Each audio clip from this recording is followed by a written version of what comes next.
আল্লাহ কাউকে জাহান্নামে দিতে চান না, এজন্য তওবার দরজা অল টাইম খোলা। সারা জিন্দেগি অপরাধ করে মরণ আগে যদি বলে আল্লাহ মাফ করে দাও।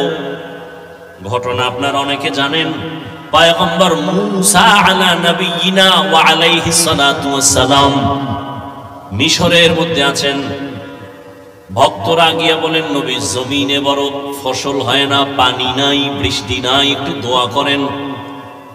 রহমতের নবী পয়গম্বর মূসা আল্লাহর দরবারে উম্মতের নিয়ে দোয়ার জন্য রেডি হয়ে গেলেন খোলা ময়দানে। ও আল্লাহ, জমিনে বৃষ্টি দাও।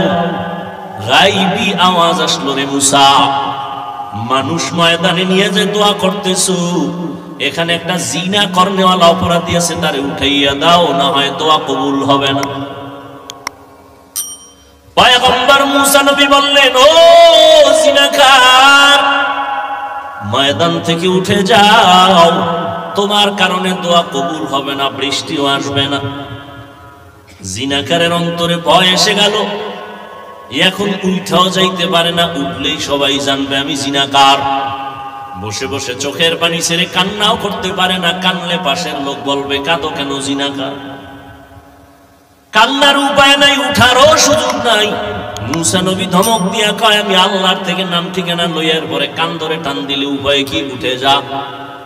ওই বান্দা গোপনে একটা চাদর মাথার উপরে দিয়া দিল থেকে আমার মাওলারে ডাক দিছে, হে মালিক, 40টা বছর আমি জিনার অপরাধ করি, তুমি ছাড়া আর কেউ জানে না। ও আল্লাহ, এতদিন পর্যন্ত তুমি রহমতের চাদর দিয়া ঢেকে রাখছো, মাফ করে দাও, আর করব না। এমন ভাবে আল্লাহকে ডাক দিছেন, আকাশটা মেঘাচ্ছন্ন, বৃষ্টি শুরু হয়ে গেল। মূসা নবী বলেন, আল্লাহ, তুমি বললা জিনাকারের উঠার জন্য, উঠলো না, বৃষ্টি দিলা কেন? আল্লাহ বলেন, আমি যার কারণে বৃষ্টি দিব না বলেছি, তার কারণেই বৃষ্টি দিয়েছি।